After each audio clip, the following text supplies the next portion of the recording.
Mas Tobing. Iya, oke, thank you, host. Silakan Mbak Sarah lagi. Ada lagi, silakan Mbak Sarah. Mbak, kalau Mbak Sarah yang hadapi Mbak Natali, silakan Mbak Natali. Ya, ini Mbak Sarahnya diajak ngomong malah diem. Tadi disuruh diem ngomong. Gimana nih Mbak Sarah? Kak Sarah.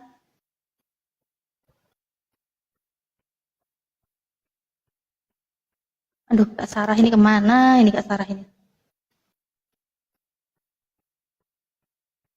No respon host, no respon.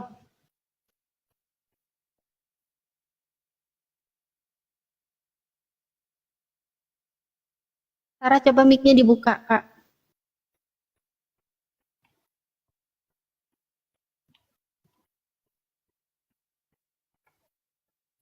Mbak Sarah, silakan dibuka mic-nya, saya sudah undang. Jadi nggak bagus.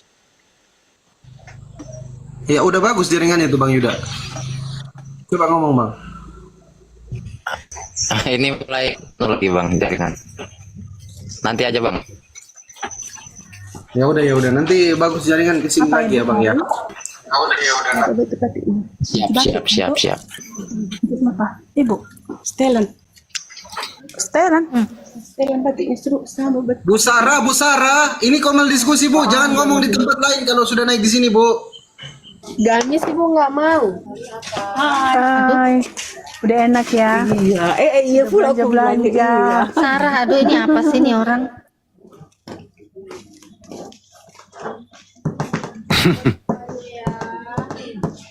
Lagi jualan baju dia. Lagi iya. Kalau lagi jualan jangan di komel diskusi. Oh, ajan yo, sholat. Eh? Nita, ajan. Oh Muslim dia yang nyuruh sholat. Sholat yo. Udah turunin aja. Nggak sholat. Ah.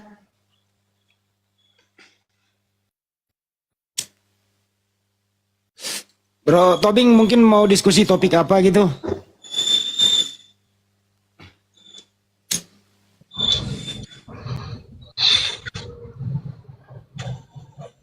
Ya gimana? Mungkin bawa topik apa yang mau dibahas Bang? Ya saya juga masih bingung juga. Saya baru masuk, saya menyimak aja gitu. Ada lagi yang baru naik tuh. Saya kalau orang sopan gimana ya? Orang sopan jujur itu ya saya nggak tega diskusi gitu. Sak, silakan. Ya Bang Sark, Kristen atau Muslim Bang? Bang Sark, panggilan kedua, panggilan ketiga diturunkan. Bang Sark, Kristen atau Muslim? Makasih. Silakan teman-teman Kristen, kalau mau naik typing dulu ya.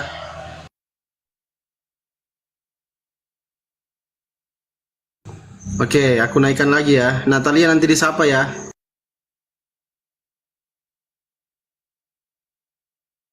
Oke, Bang.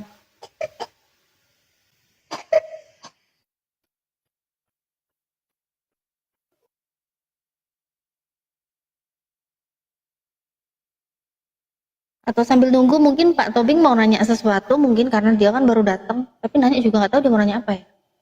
Ditanya aja mungkin. Saya pun bingung nanyain apa. Noise ini yang baru masuk nih, titik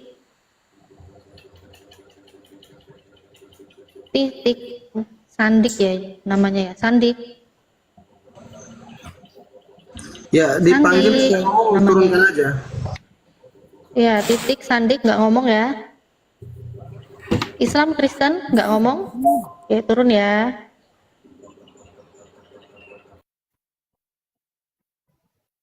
Nah, itu iman itu Kristen katanya. Silakan. Iman. Iya. Kristen? Iya. Ya. Ya, iman Kristen. Ini gimana nih host? Iman ini host. Ya udah suruh tanggapi dulu itu STT itu mengajarkan kebencian wajib untuk mahasiswanya supaya lulus jadi sekolah sarjana teologi. Pendapat Anda gimana Man? Apanya itu? Kenapa? Apa yang dihujat? Waduh. Belum tahu ini. Soalnya nggak semua orang Kristen tahu, Bang. Nggak semua Kristen tahu ya. Iya, nggak semua orang Kristen tahu. Iya betul, nggak semua orang Kristen tahu itu masalah STT itu, Bang. Jadi STT itu ada dua kampus nih, satu di Malang, satu di Nias. Kesimpulannya mereka mengajarkan mahasiswanya kebencian terhadap Islam. Ajaran Ya. kebenciannya seperti apa? Islam itu radikal, satu. Ada datanya? Ada datanya. Coba ditunjukkan. Kalau memerintah sih, Lah, kan kau yang buat narasi. Gimana sih? semalam udah dibuka, malah saya buka lagi gitu loh. Gitu Oh, ya. berarti ini asumsi. Enggak, datanya ada. Waduh, Datanya mana? Asumsi jari. Lu bisa buka nggak, mana tali? STT Nias itu ya. Tadi Iya, katanya STT Nias ini yang mata kuliah itunya udah dihapus itu. Udah dihapus ya. Islamologinya.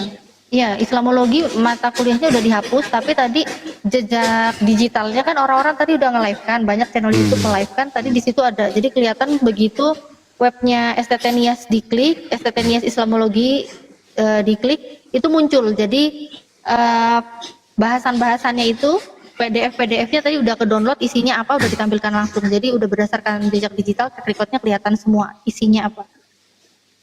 Ya udah deh, gini aja deh, saya tunjukkan datanya di Bible aja deh. Lukas 14:26. Jangan Saya lari baca deh. dong. Ya. Jangan lari. Ya ini bersumber dari sini. Bersumber dari mana? Boleh nggak saya bicara dulu? Kau bantah nanti kalau saya sudah ini. Bicara lah kau bicara. Ah, ya. bicara.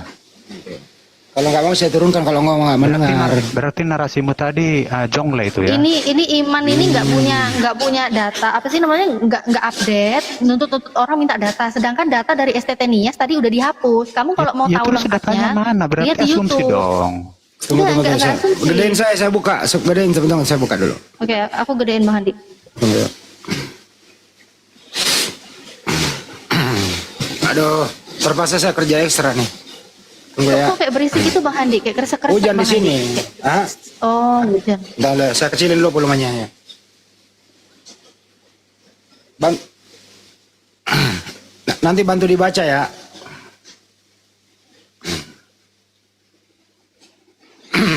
Bentar, aduh. Ini kan saya pakai tablet gede gitu loh. Tunggu ya. Saya betulin dulu posisinya.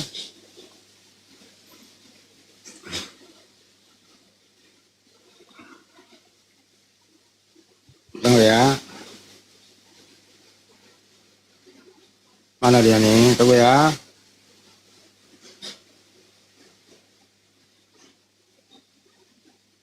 Hmm, hmm, hmm.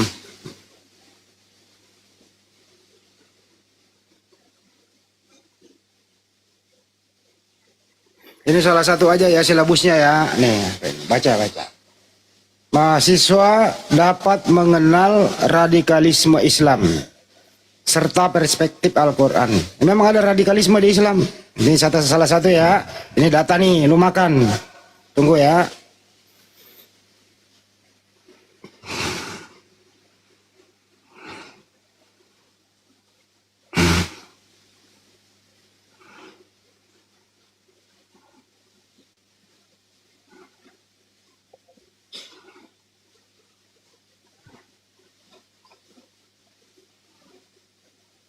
Ini literaturnya nih, dari Christian Prince, Ibnu Warak, semua referensinya semua dari orang luar pembenci Islam.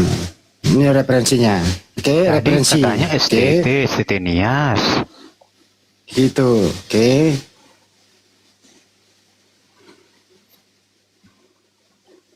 Itu salah satunya ya.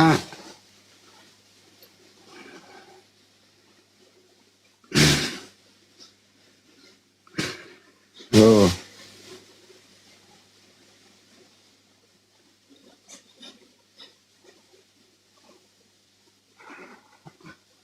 Itu salah satu data ya. Oh, saya buka lagi satu.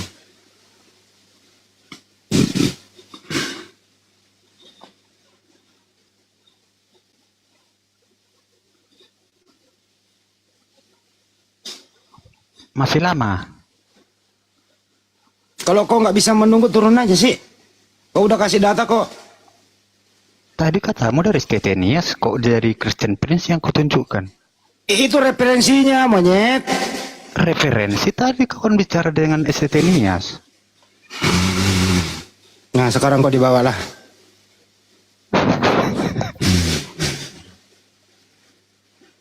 Dibawa dulu ya.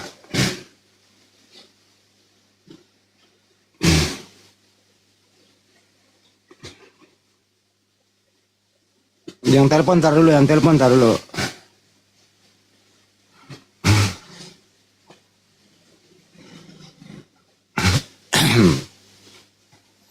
Waduh, banyak banget dikasih anak ini.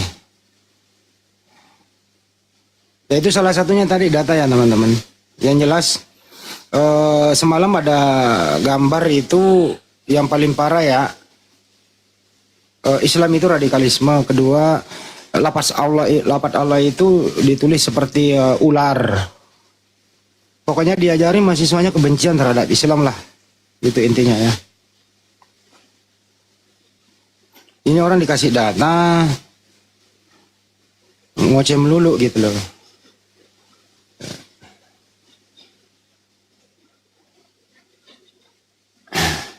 Kalau ini tadi tampilan-tampilan yang tadi kita nge-live-kan Bang Handi. Nah itu, coba. Ini tapi tadi ya, jadi nggak bisa aku klik-klik karena ini kan hasil rekotan tadi ya, track record tadi ya. Jadi ini websitenya si siapa namanya, Stettinius. Nah ini kayak gini. Terus bentuk isi-isinya itu ya. Ini tadi ada yang lafaz Allah itu dibikin kayak gini. Bentar ya. Nah, dibikin kayak gini. Ini dari Stettinius-nya ini. Di stopin. Nah. Di stop ya. Nah ini pas Allah ular naga gitu lah. Nah, Allah ular naga ini Stettinius nih bro. Nah ini gimana ini? Ini terakhir udah dihapus tapi kita udah download. Nih. Allah itu sama dengan ular naga. Nah, ini juga nih dibikin gambar-gambar kayak gini nih.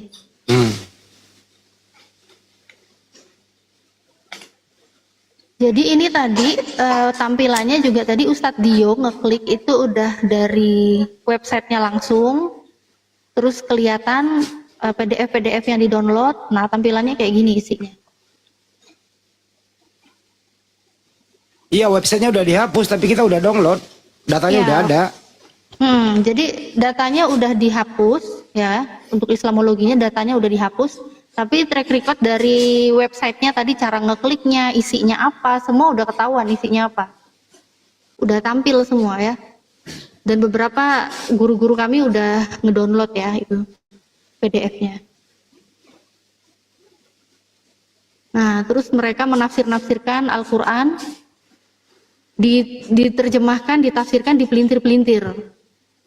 Al-Fatihah yang ditafsirkan salah-salah. Al-Fatihah, Anas, ya banyak sekali ya. Jadi memang kayak ginilah kelakuannya mereka ini. Di situ juga ditulis ilah, Rab, katanya Tuhan dua. Bismillah dulu yang ditafsirkan tuh. Oh alhamdulillahi rabbil, ya itu ilah sama Rab ditafsirkan katanya di situ ada dua Tuhan. Aduh kacau. Parah ya memang. Ini semua dari CCP ini. Parah. Dari Christian Prince dia dapat ilmunya. Parah. Tapi dan begonya banget gini ya. Satu sisi dia itu menghujat Allah pakai. Waduh kasihan Mbak Natali kena report. Kelamaan itu, ndak boleh. Sebenarnya saya mau tegur tadi tapi terlambat.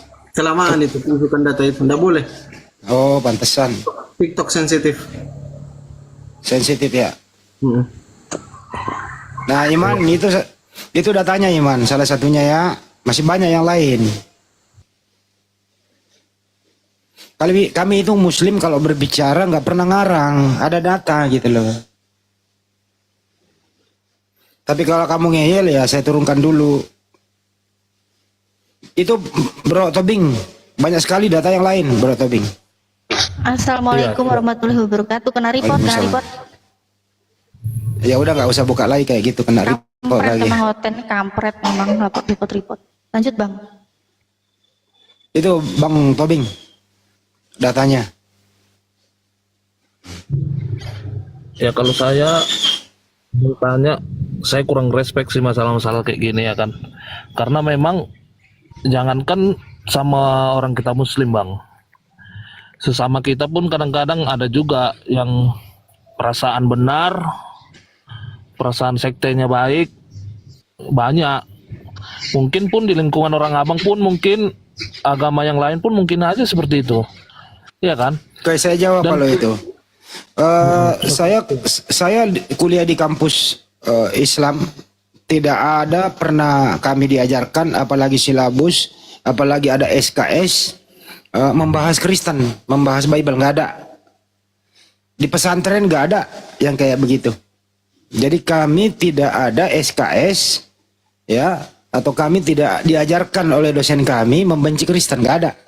Apalagi memplesetkan yang ada yang namanya Bible. Kami nggak belajar itu. Kami belajar Bible Ya. itu di luar kampus. Sebagai apa?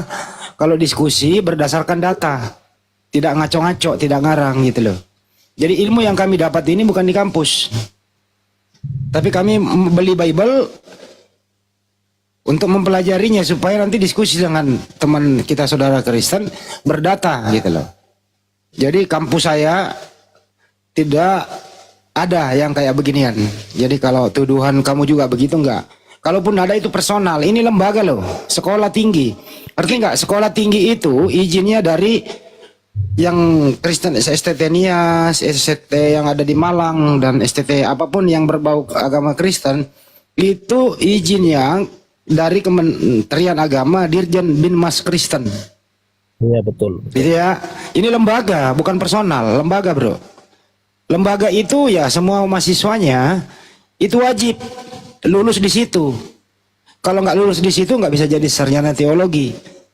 Jadi sarjana teologi yang lulus dari situ ya memang termenset di dalam pikirannya kebencian gitu loh. Karena kalau tidak membenci nggak bisa jadi sarjana teologi bro. Ya jadi bedakan personal dengan lembaga. Itu bro Tobing. Oh iya, oke, siap. Ada Opung mau naik ya? Mana Opung? Opung silakan. Perhatikan dong di bawah yang mau naik. Assalamualaikum Opung. Assalamualaikum Assalamualaikum, warahmatullahi Opung. wabarakatuh. Waalaikumsalam warahmatullahi wabarakatuh. Waalaikumsalam warahmatullahi wabarakatuh. Bang Juma, Bang Andi, Siap. Natalia, semua yang ada netizen.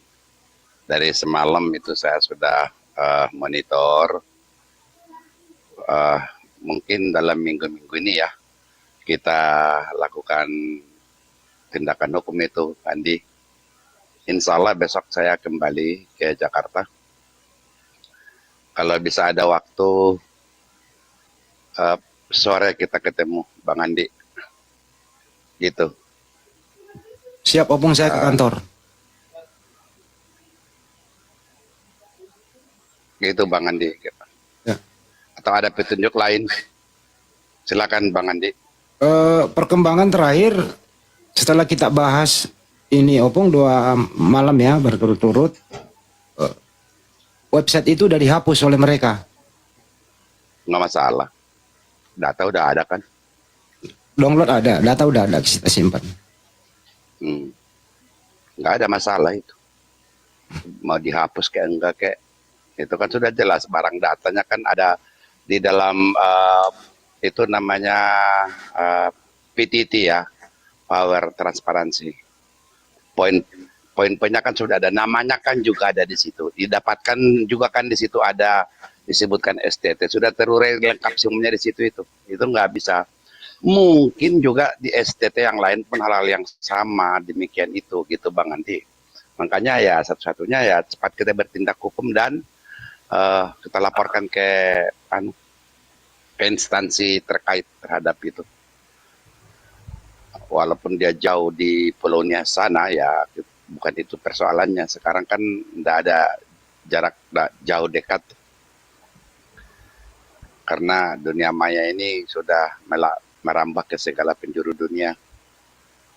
Itu sudah terlalu, itu sudah teramat sangat-sangat melukai akidah kita itu. Terus koordinasi dengan yang lain bagaimana Bang Andi? Silakan.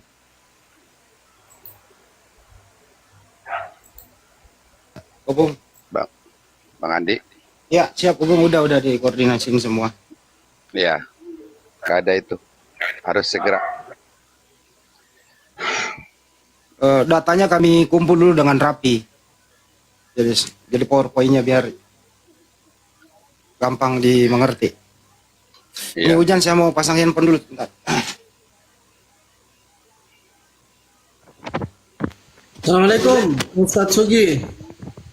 Waalaikumsalam warahmatullahi wabarakatuh. Assalamualaikum semuanya. Opung Rambil, Bang Juma, Bang Andi, Unirifa, Mbak Natali, Bang Fandi. Waalaikumsalam warahmatullahi wabarakatuh, Ustaz. Ya. Apa yang dibahas nih? Masih bongkar-bongkar lagi kita? Iya Pak D, itu sudah dihapus semua Pak D. ST itu udah hapus semua. Dia hapus. Iya, tahu Bang Andi. Iya. Tadi ngapusnya tadi. Pas lagi dibahas di channelnya Bang Faruk. Di komalnya Bang Faruk itu dihapus di situ.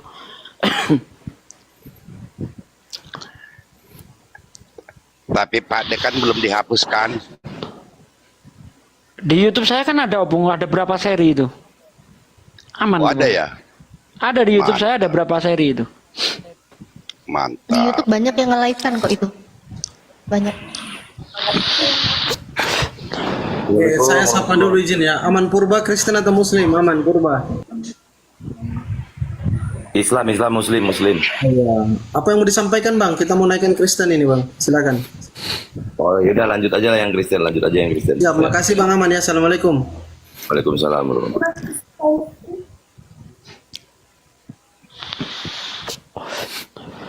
Kok ada kampus kayak gitu banget ya? Ini yang mengeluarkan izin sekolah tinggi kayak gini harus bertanggung jawab nih. Dirjen Binmas Kristen di Kemenak nih. Ini juga Kopertis wilayah 1 Sumatera Utara juga harus gerak dong.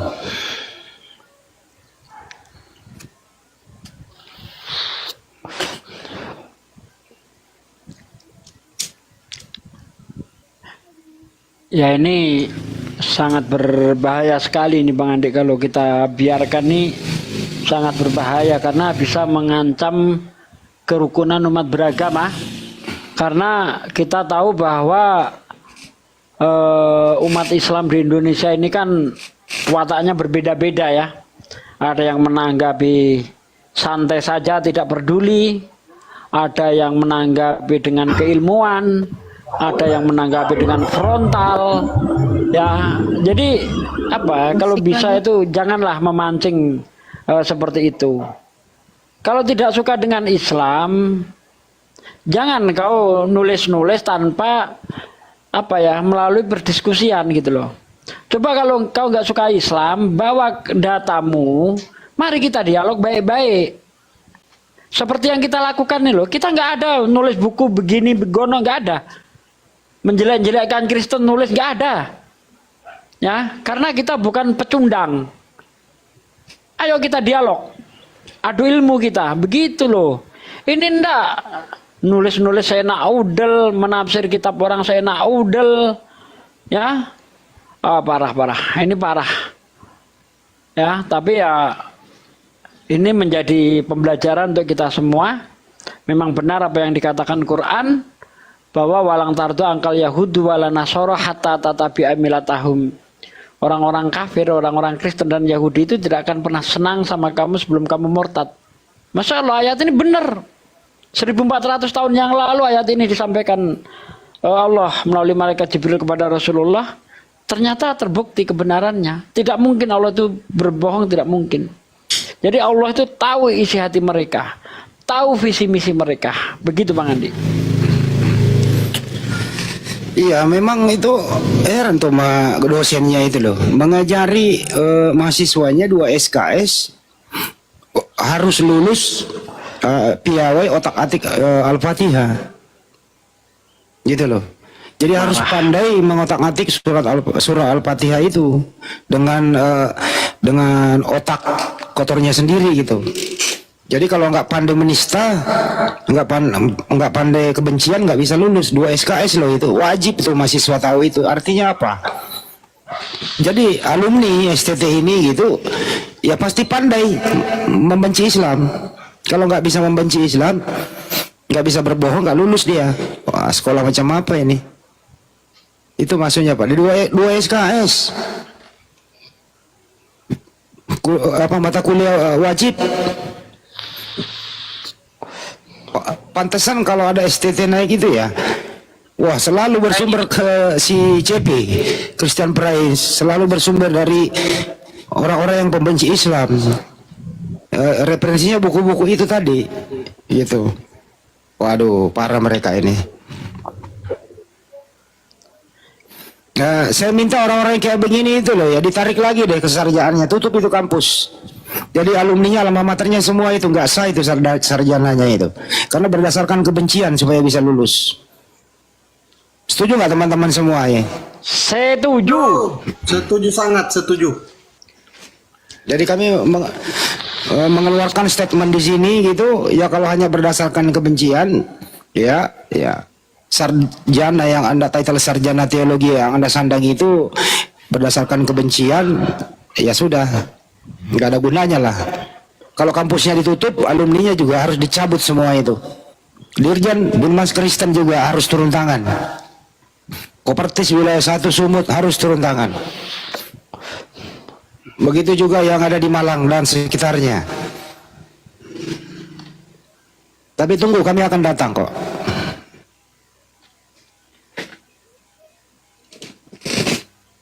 Udah Bang Andi, saya dulu. Siap. Itu izinnya itu bukan dari Binmas, itu dari Dirjen Dikti. Itu yang perlu kita lakukan. Dan kepada typing-typing yang di bawah, jangan emosional. Ada negara kita ini negara hukum, insya Allah hukum akan bertindak. Jangan terpancing dengan segala hasutan. Kita serahkan aja kepada aparatur penegak hukum. Bang Andi, Bang Juma insya Allah tetap istiqomah menegakkan agama Allah. Dan yang sudah menyimpan data-data demikian itu, tolong disimpan baik-baik. Dan juga tidak perlu disebarkan. Sudah viral kok itu. Nah, kemudian ada penghapusan data pada websitenya STT Nias itu, tidak masalah. Sudah tercover seluruhnya. Dan materi-materi yang apa mereka suguhkan selama ini dalam kurikulum, itu sudah bertentangan dengan ajas-ajas ke pendidikan. Itu yang sudah jelas. Karena saya sendiri pun aktif di dunia pendidikan, baik itu pendidikan profesi maupun pendidikan akademisi. Saya aktif, saya tahu betul. Jujur saya katakan, dari semalam saya nggak bisa tidur. Nggak bisa tidur setelah tayang dibicarakan semalam itu. Rasanya umur 70 tahun ini kok saya menemukan mendapatkan seperti demikian. Jadi tolong sekali lagi kepada para netizen yang ada di bawah, jangan emosional. Bang Juma, Bang Andi, saya segera akan melakukan itu. Paling terbaik untuk kita semuanya. Fisabilillah, amar ma'ruf nahi munkar. Tolong jangan kita terpancing. Kita akan tetap tindak apapun adanya. karena kita melakukan segala sesuatu seperti Bang Juma non-stop terus fisabilillah yang dijalankannya. Semoga itu mendapat rahmat karunia. Hanya doa semua dari para netizen. Jangan sampai kita salah mengambil langkah. Kita tetap seperti yang saya katakan tadi. Jujur saya katakan nggak bisa tidur sampai sekarang. Dari jam, kalau nggak salah kita semalam itu jam 12 sampai jam 1 ya. Jam Kalau 1. di Balikpapan sudah jam 2. Sampai sekarang saya nggak bisa tidur. Terbayang-bayang terus, diputar Mbak Natalia lagi tadi barusan ini. Aduh, hati ini. Kenapa? Karena itu dunia saya. Saya ngajar kemana-mana, nggak pernah saya yang namanya separah itu gitu. Baru saya menemukan. Subhanallah, barakallah, subhanallah. Nah ini yang penting. Saya himbau kepada para netizen yang ada di bawah. Insya Allah Bang Handi masih tegar, Bang Juma masih tegar, saya juga masih tegar. Sepanjang itu sudah akidah seperti selalu kita katakan, Bang Juma katakan nyawa taruhannya. Bukan hanya sekedar ucapan. Nyawa taruhannya demi akidah ini. Dan sudah miliaran manusia mempertahankan kitab suci. Demi Allah, itu sumpahnya. Kira-kira begitu, Bang Handi, dilanjut. Saya sudah hilang kontrol bahasa, terlalu emosional. Gak kuat saya. Lanjut Bang Handi. Siap, Bung. Jadi teman-teman boleh marah, tapi kita harus menegakkan hukum, tidak melanggar hukum. Itu intinya. Tetap dalam koridor hukum, nggak boleh bertindak sendiri-sendiri. Gitu ya. Opung adalah ketua umum Peradin. Insya Allah melalui jalur hukum juga bisa. Oke, akan kami koordinasi, jadi nggak terburu-buru juga. Jadi sabar. Tapi melalui forum ini kita sudah menyampaikan bahwa kami umat Islam merasa tersakiti dengan adanya STT yang kayak beginian. Ya. Baik STT yang ada di Nias maupun yang ada di Malang. Jelas sekali kok STT itu bagaimana sembahan kita di Nista sangat dibenci. Bang Andi, ya. Bang Andi bisa sampaikan juga kawan-kawan di Malang dan Nias itu tahan diri gitu, Bang Andi. Iya, untuk menahan diri gitu saya. Di Malang, dimanapun seluruh Indonesia menahan diri, serahkan kepada proses yang sebagaimana mestinya.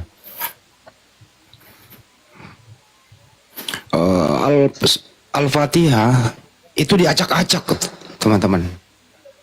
Datanya ada sama kami, jadi nggak usah diulang-ulang bagaimana cara mengacak-acaknya. Jadi kalau nggak pintar mengacak-acak Al-Fatihah, itu nggak bisa lulus itu. Jadi nggak bisa menjadi sarjana teologi kalau nggak pintar, nggak piawai mengacak-acak isi Al-Quran. Belum lagi sorotannya kepada Nabi kita. Nauzubillah min dzalik. Ini sekolah macam apa ini? Ini sarjana teologi macam apa ini? Selalu menuduh bahwa umat Islam itu radikalisme, umat Islam itu begini-begini. Ternyata di kampus sendiri diajarkan bagaimana membenci Islam. Sekolah kayak gini dipertahankan. Tutup itu kampus yang kayak begitu-begitu. Mudah-mudahan Presiden Republik Indonesia, Kementerian Agama, DPR RI, ya, Kemendikti, stakeholder yang terkait, umat Islam, Majelis Ulama Indonesia mengambil sikap. Tentu melalui proses hukum yang berlaku di Republik ini. Kami atas nama Apologet Islam Indonesia meminta agar kampus yang seperti ini ditutup. Dan kedua, alumni-alumni STT yang biadab ini title sarjana teologinya ditarik. Kalau perlu orang-orang yang pernah sekolah di situ, Sivitas Academy, dipolisikan, harus bertanggung jawab. Setuju teman-teman?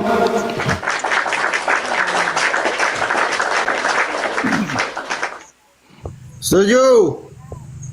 Oke, itu statement dari kami. Lanjut. Bang, turunnya Silakan Bang Tobing, tanggapi Bang Tobing. Yang penting negara kita negara hukum, semuanya kita serahkan kepada hukum, itu aja. Saya minta turun ya, kawan-kawan semuanya. Terima kasih. Pak Tobing jangan dulu turun Pak. Kenapa buru-buru kali? Gak usah takut, aman kok. Muslim itu ajaran lebih kasih dari kalian itu. Iya betul. Nggak Saya usah juga takut banyak. Bang, sini aja, santai aja. Aman kok kami. Nanti saya cuma mengamati aja, nggak ngomong nanti Siap. saya. Gak apa-apa, kita dialog aja di sini Bang Tobing, santai aja. Bang Tobing ini kan lulusan STT juga ya? Sekolah Bukan tinggi. STT saya. Bukan. Enggak, saya nggak STT itu. Oh gitu. Itu pemecah belah bangsa loh itu Bang Tobing ya, kalau kayak gitu ya, menurut Bang Tobing. Ya setiap yang kayak gitu ajarannya pastilah memecah belah bangsa ya kan. Memang ada ajaran di Kristen Bang, di Bible itu mengajarkan kebencian terhadap agama lain. Ada nggak Bang? Pastilah nggak ada.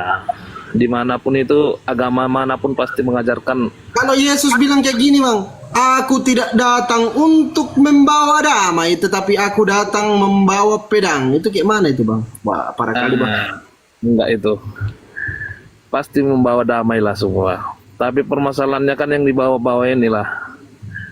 Sebenarnya ajaran itu betul, orangnya itu yang salah. Manusia ini yang salah kan. Karena dia terlalu memikirkan menerjemahkan agama itu pakai pikirannya. Apalagi kalau kayak kami ini kan orang Kristen ini kan orang abang-abang tahu semua kan, kita itu kan ada istilahnya Roh Kudus kan. Nah, itu yang mengajari kita sehingga kita berakal budi, bersopan santun, saling mengasihi. Itu Bang aja. Bang Tobing, aku ini di sini ya sudah bertahun-tahun ngomal.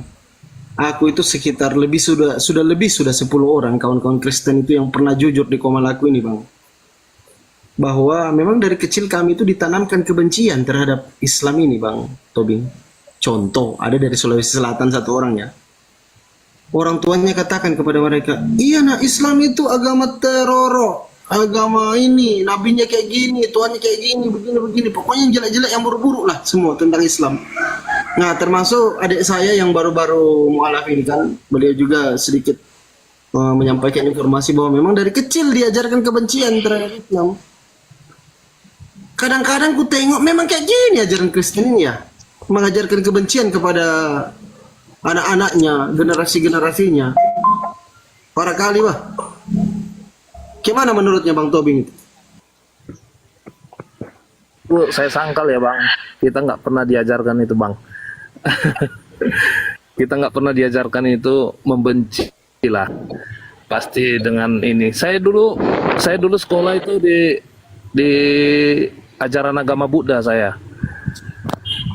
Nah, mereka juga mengajarkan itu kasih juga, mereka Buddha Dhamma Sangha. Kita juga Kristiani juga kayak gitu. Nah gitu, ini permasalahannya ini yang di atas. Itu pasti selalu yang di atas. Karena apa? Ya kalau kita hidup di lingkungan orang tua kita yang ibaratnya berpikiran radikal, ya pasti otomatis anaknya pasti radikal lah. Gitu kan Bang kan? Tapi kalau kita hidup di tengah-tengah keluarga yang memang penuh kasih, ya pasti penuh kasih hidupnya. Yang ini saya nggak tahu mereka itu kayak mana ya, nggak ngerti saya. Karena memang saya tadi minta turun karena saya nggak terlalu respect masalah-masalah kayak gini. Gitu Bang. Oke Bang. Pak Tobing, sebentar Pak Ahmad. Saya dengan Pak Tobing dulu. Maaf izin Pak, kebetulan ini saya udah nelpon. Ya silakan diangkat teleponnya Pak Tobing. Pak Tobing, teleponnya diangkat aja. Nggak usah buka mic-nya Pak Tobing. Silakan Opung. Iya, tebingnya lagi online barangkali. Artinya yang saya maksudkan kami sama-sama Batak. Akan tetapi dengan perlakuan yang seperti demikian itu saya ingin mau tanya dulu hati nuraninya, apa perasaannya kalau di debater demikian seperti yang kita lakukan. Ini kan sebenarnya aksi mereka yang sudah keterlaluan, makanya tentu ada pasti kontroversi dengan adanya reaksi. Jadi jangan menyalahkan, sudah ada reaksi, itu pertama. Apalagi Ustadz Sugi, Bang Juma dan sebagainya. Kemudian lebih parahnya itu dunia saya loh, di dunia pendidikan kok ada seperti itu gitu. Apa mereka nggak punya perasaan? Mungkin kalau internal mereka tanpa ekspos, boleh silakan aja lah yang kita tidak ketahui.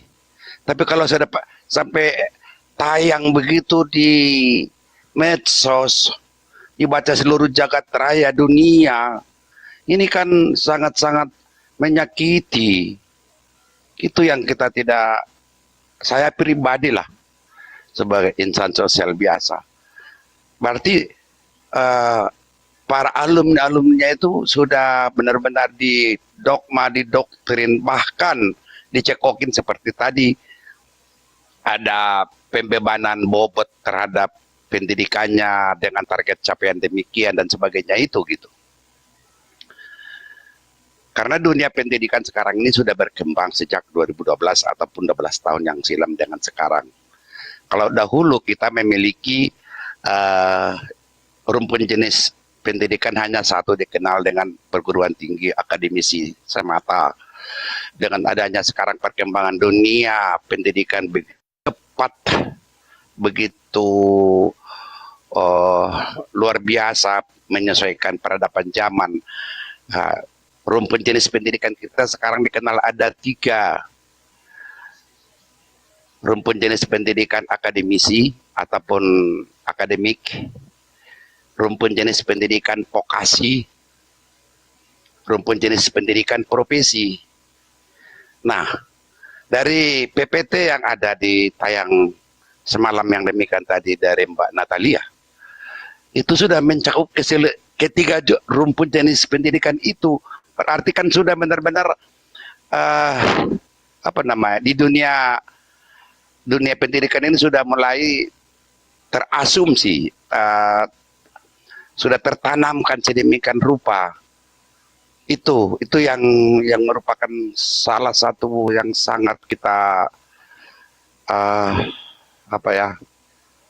sangat kita sayangkan.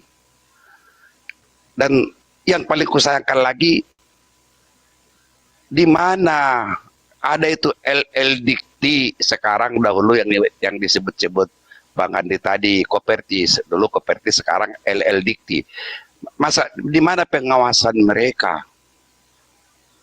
Saya diawasin terus sama mereka, selalu berbuat baik. Kok ada yang berbuat salah tidak ditindak? Ini kan perbuatan berlanjut, bukan perbuatan sesaat. Karena sudah masuk dalam kurikulum Islamologi mereka yang demikian itu kan sudah pengembangan bukan pada tataran ilmiah. Sudah merupakan sudah luar biasa. Di mana ilmiah yang demikian itu? Begitu. Apalagi di sesembahan kita sendiri mereka olok-olokan demikian rupa dalam PTT-nya itu. Itu di mana? Padahal sekolah tinggi itu kan ilmiah. Apa yang dilakukan Bang Juma yang kita debater-debater kita ungkapkan dalam komel-komel ini, semua itu kan bersandarkan pada data ilmiah, bukan asumsi ataupun karangan belaka. Ini yang menjadi kita harus garis bawahin, kita harus pahami. Nah, kalau mengenai output ketindakan-tindakan hukum, ya pada tapping-tapping yang di bawah, sabar, kita akan lakukan paling cepat. Insya Allah besok saya balik ke Jakarta, saya akan reaksi langsung. Mudah-mudahan besok Bang Andi ada waktu ketemu kami di sana untuk mengambil langkah-langkah lebih baik. Dan kalau seperti demikian ini kita mengadakan demo, wah tuh, aku tidak bisa dapat membayangkan yang terjadi di Jakarta. Apalagi data-data itu disebar ke semua orang, astagfirullahaladzim. Subhanallah. Makanya tetap pada koridor hukum kita akan lakukan paling terbaik. Begitu, Ustadz Sogi. Muniripa silakan lanjut. Standby.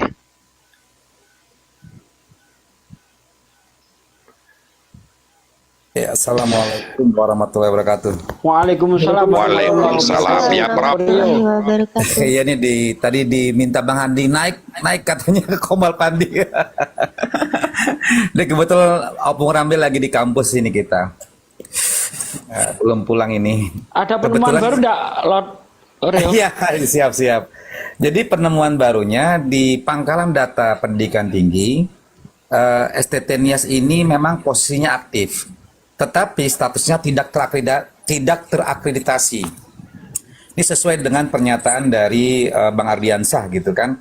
Jadi sekolah ini memang tidak terakreditasi. Tetapi yang lucunya di berita yang digembar-gemborkan mereka ini sudah terakreditasi.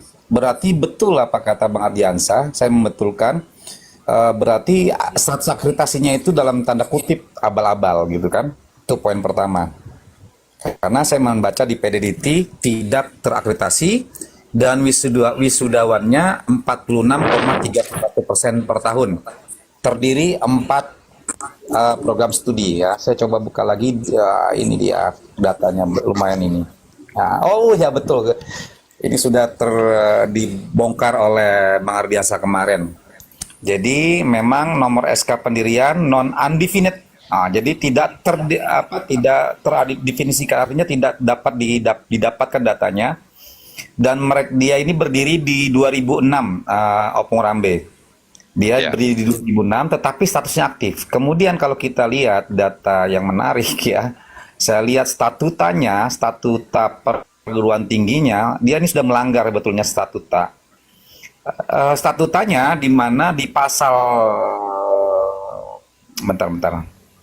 di pasal 3 dalam kehidupan masyarakat berbangsa dan bernegara STT Nias berasaskan Pancasila. Berarti dia ini sudah melanggar statutanya sendiri ini, Opung Rambe. Ya, betul. Jadi data. Kemudian saya bongkar lagi data-data di materi kuliahnya. Ternyata memang sudah hilang ya mata kuliah kuliah umum Islamologi sudah dihapus oleh admin STT Nias, mungkin karena sudah viral akhirnya cepat-cepat mereka hapus, tetapi kita punya datanya lengkap gitu kan. Nah, jadi dan yang lucu lagi, saya coba lagi cek lagi di Sekolah estetik dihapus kenapa kan? Data dosennya ini ternyata kok banyak yang tidak di sini NIDN-nya cuma 8 di pendidikan agama Kristen ya, di pendidikan agama Kristen. Kenapa selama di STT Nias dihapus, Bang? Lanjut, Lord. Mahasiswa lagi minta lanjut dulu. tanda tangan sebentar ya. Opung Rambe, bentar, saya tanda tangan sebentar. Sebentar, Abang. Iya, Bang Laskar ini Kristen ya, Bang Laskar ya? Yo. Iya, si Agung itu. Lanjut, Bang Lord. Waalaikumsalam warahmatullahi wabarakatuh. Minta tolong geserin ya. Oke. Mohon maaf Opung, lagi di kampus ini. Lanjut. Mahasiswa tertanya. Ya. Nah, kemudian di dalam PDDiktinya, pendidikan agama Kristennya ini statusnya aktif. Sedangkan yang lainnya S2-nya itu bertanda merah gitu kan. Jumlah dosen home base-nya ada 8 orang. Jumlah mahasiswa 0. Wah, ini kan sesuatu hal yang lucu juga ini. Datanya ini. Rata-rata masa studinya 4,2 tahun. Iya, sayang. Ini Opung Rambe. Artinya memang kampus ini hidup segan mati pun tidak mau gitu kan. Sepertinya kalau di data-data ini. Kemudian rata-rata mahasiswa baru 0. Rata-rata jumlah lulusan juga 0. Nah, ini yang menarik ini. Berarti memang kampus ini sepertinya mengalami kebangkrutan kayaknya atau bagaimana, tetapi degradasi kayaknya. Mungkin orang udah pada malas jadi calon pendeta gitu kan. Sehingga mungkin banyak yang mualaf juga. Mungkin aja. Tetapi memang secara kualitas saya mengecek data-data dosennya, memang terus saya coba cek data dosennya, ternyata tidak diketahui nama dosennya juga ini. Gitu Bung Rambe. Tidak ada. Biasanya kami ada di dalam Perlabiti itu ada namanya data dosen, data mahasiswa gitu kan dan lain sebagainya. Tetapi kampus ini betul-betul membingungkan gitu kan, dan bahkan di level dikti pun juga dalam tanda tanya besar gitu. Ini kalau bisa saran saya segera dilakukan evaluasi, kalau memang itu perlu ditutup lah, saran saya perlu ditutup aja karena memang tidak punya kualitas, dosennya mungkin lemah gitu kan, kemudian kualitas SDM-nya juga kurang gitu kan. Itu yang mengakibatkan sebaiknya saran aku Bung Rambe ini ditutup saja daripada nanti bermasalah ke depan kemudian hari.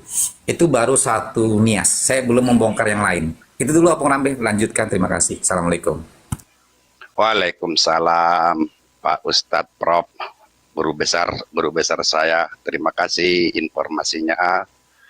Ya, kita akan lakukan sedemikian rupa. Ditutup tidaknya itu urusan mereka, tapi tolonglah dunia pendidikan untuk meningkatkan mutu dan kemampuan serta pendalaman ilmiah lebih dalam. Silakan, tapi tidak dengan cara-cara seperti kuliah umum lagi ya. Ini yang judulnya itu perkuliahan umum lagi, berarti tidak terbatas pada kelas. Umum berarti kan semua orang hidup ikut dan hidup dalam pendidikannya kan gitu, Pak Ustadz. Baik, terima kasih datanya. Memang kalau saya tambahkan lagi, kalau kita bicara kuliah umum, otomatis namanya kalau dalam perguruan tinggi namanya stadium general atau kuliah umum, yang mengundang biasanya narasumber gitu kan, narasumber dari luar misalnya, ataupun juga narasumber dari dalam. Persoalannya di level adminnya itu tidak jelas gitu kan, PPT-nya siapa yang ngasih, dan itu adalah suatu kecacatan akademik ya. Jadi etika akademiknya itu tidak jalan di level SPM. Nah, jadi kode etik akademik itu tidak dijalankan oleh mereka, dan peraturan-peraturan kementerian juga tidak mereka jalankan, sehingga wajar sekali dari badan ini langsung tidak mengatakan ini sekolah ini tidak terakreditasi, artinya tidak legalnya itu lemah gitu kan, legalnya lemah. Tetapi yang lucu kalau saya cek lagi datanya, ini yang paling gede siapa nih Bang? Kantor Advokat Pengacara Radius Purnawirawan Hulu, ST, SHMH dan partner, kan? Ngapain perguruan tinggi ada kantor advokat pengacara? Ini perlu saya pertanyakan sama Bung Rambe. Ngapain sebuah kampus itu ada namanya kantor advokat pengacara? Itu pertanyaan saya, Pak Bung Rambe. Ini sesuatu hal yang konyol bagi saya kan. Namanya lembaga pendidikan tinggi itu terlepas dari hal-hal yang berbau yang hal seperti itu. Memang di level perguruan tinggi negeri itu ada namanya biro hukum. Nah, seharusnya di level STPNS cukup dengan biro hukumnya aja, tidak perlu ada logo kantor advokat atau pengacara. Ini sesuatu hal yang dalam tanda kutip saya aneh bin ajaib gitu atau konyol. Nah, jadi itu Pak Rambe. Karena di beberapa sekolah-sekolah perguruan tinggi swasta pun tidak pernah ada tuh gambar tulisan kantor advokat atau pengacara. Atau jangan-jangan dia khawatir kalau misalnya kampusnya itu bermasalah segi hukum, maka dia akan menggunakan kuasa hukumnya Radius Purnawirawan Hulu tadi. Itu aja Bung Rambe. Lanjut. Assalamualaikum. Waalaikumsalam. Terima kasih Prof. Nggak ada hubungannya profesi advokat di di perguruan tinggi itu nggak ada hubungannya. Apa hubungannya? Aduh, jadi pakai tameng di sana dia sebagai advokat, itu udah menyalahi kode etik juga, nggak ada hubungannya sedemikian rupa. Mungkin nanti juga akan tersangkut dia dalam ini terhadap perbuatan-perbuatan demikian, dia legalkan menurut dia bahwa dia sudah advokat, sudah kebal hukum. Ada tuh udah sonde itu. Apa udah sonde ini kebal hukum? Apa saya kebal hukum? Enggak lah, nggak ada hubungannya profesi advokat dengan perguruan tinggi. Dilahirkan dari perguruan tinggi yang punya etika, punya moral dan sebagainya. Itulah namanya kesarjanaan diberikan dalam wawasan. Apalagi dia profesi advokat, kebenaran saya baru 50 tahun jadi advokat, saya baru menemukan pakai tameng-tameng begitu-begituan. Nggak ada itu. Nggak ada hubungannya itu, Prof. Mohon maaf. Mungkin nanti ini sedang saya hubungin anggota kita di sana supaya lebih jelimat di Nias. Kebenaran juga ada kantor kita di sana. Sudah saya instruksikan, saya minta laporan sebelum matahari terbenam anggota yang ada di sana tentang kejadian-kejadian demikian ini, karena tadi pagi sudah saya perintahkan begitu, Prof. Assalamualaikum, Muda Sondi, ada perintah? Hei, waalaikumsalam Opung. Opung sehat kah? Alhamdulillah sehat Kalau walafiat. udah Opung yang turun tangan, nggak ada yang nggak selesai itu. Selesai semua. Jangan ngomong kalau ada saya, biasanya aneh Pak Sondi kalau ada saya di sini. Mungkin sedikit begini, Bung. Masalah kantor advokat itu, aku kebetulan kan juga di bidang akademisi ini, sama lah ya. Sebenarnya apakah boleh dilampirkan tentang adanya kantor advokat atau apa di lembaran sebuah kampus? Sebenarnya itu nggak menyalahi aturan. Karena begini, mungkin bisa saja kantor advokat itu sebagai rujukan bagi mereka bahwasanya penasihat hukum mereka adalah advokat ini. Itu mungkin yang pertama. Yang kedua, di kampus juga itu disarankan kalau bisa juga ada LBH gitu loh, lembaga bantuan hukum. Di setiap kampus itu, baik universitas, sekolah tinggi, politeknik, karena itu juga menyangkut nanti sebuah persyaratan mereka untuk menaikkan sebuah akreditasi yang namanya LBH, lembaga bantuan hukum. Jadi di sebuah kampus itu ya diperbolehkan ada yang namanya LBH, bahkan itu sangat menilai plus bagi kampus itu untuk meningkatkan akreditasinya, bisa menjadi unggul. Itu misalnya kan. Yang kedua, kalau aku melihat dia melampirkan kantor advokat itu sebagai ininya, Bung, sebagai penasihat hukum mereka. Kalau seandainya ya sama lah kayak kita di perusahaan, misalnya perusahaan perumahan ini gitu kan, developer ini, itu biasanya kan ada juga dia melampirkan biasanya penasihat hukum mereka. Jadi itu yang kulihat seperti itu, Bung. Jadi sebenarnya juga di satu sisi nggak menyalahin juga. Ini kalau kulihat dari perspektif di dunia pendidikan tinggi ya, Bung. Mungkin demikian, Bung. Lanjut, Bung. Oke, Bang Sondi, tapi menarik Bang Sondi. Tapi yang selama ini yang saya lihat, kalau di perguruan-perguruan tinggi ya, baik swasta, itu jarang Bang Sondi melampirkan hal yang begituan, Bang. Saya nggak tahu di tempat yang lain gitu kan. Tapi apalagi perguruan tinggi swasta yang non fakultas sosial humaniora, begitu Bang Sondi ya. Contoh fakultas saintek gitu kan. Mereka mungkin tidak menggunakan hal itu, tetapi mereka punya semacam biro ya di bawah institusi atau lembaga gitu kan, biro hukum gitu kan, tetapi tidak masuk di dalam layar di sebuah yayasan tadi. Ya. Makanya pertanyaan saya kan, kalau misalnya perguruan tinggi itu yayasan, yang kedua dia non fakultas sosial humaniora, misalnya non fakultas hukum, otomatis kan dia tidak perlu, tetapi dia akan membentuk SDM-nya itu ada namanya biro hukum di dalam bidang di bawah wakil wakil rektor atau wakil ketua gitu. Gitu ya Bang Sondi ya? Tergantung, Prof. Saya kebetulan di kampus saya kan Wadir 1 kan bidang akademik ya, kampus saya kan politeknik kan. Ya, betul. Nah, jadi begini, sebenarnya memang tidak ada keharusan apakah itu diperbolehkan untuk menempelkan penasihat hukumnya di lembaran atau tidak, itu memang tidak ada aturan yang melarangnya gitu loh. Nah, jadi aku lihat mungkin ini karena ini berbentuk yayasan, yang namanya sekolah tinggi ini kan yayasan lah ya, apalagi kalau swasta itu kan pasti di bawah yayasan. Nah, mungkin ya selama ini kita lihat yayasan ini nih pasti harus mempunyai ya rekanan hukum dia lah, dalam hal misalnya seperti apapun kejadian, misalnya baik itu masalah dari secara hukum dalam bentuk kelembagaan yayasan dan lain sebagainya. Jadi kulihat itu mungkin yang mereka ya sambil mempromosikan juga sebenarnya itu, ya sambil mempromosikan kepada mahasiswanya dan lain sebagainya. Memang Prof tidak ada aturan sampai saat ini, tidak ada aturan melarang apakah sebuah perguruan tinggi itu boleh menampilkan penasihat hukum mereka atau tidak. Itu memang tidak ada aturan yang ku baca, yang ku cari ya, baik dari statutanya ataupun dari peraturan perguruan tinggi yang bersangkutan. Seperti itu yang kalau ku baca seperti itu. Oke, terima kasih Bang Uda Sondi. Lanjut teman-teman yang lain, Bang Handi, Ustadz Sugi, lanjut Bang Natalia, Bang Zuma, silakan. Jadi mungkin sedikit kalau aku bisa ngasih komentar ya masalah STT Nias ini, maaf opung, guru-guru semua. Sebenarnya begini, ya sebenarnya polemik ya.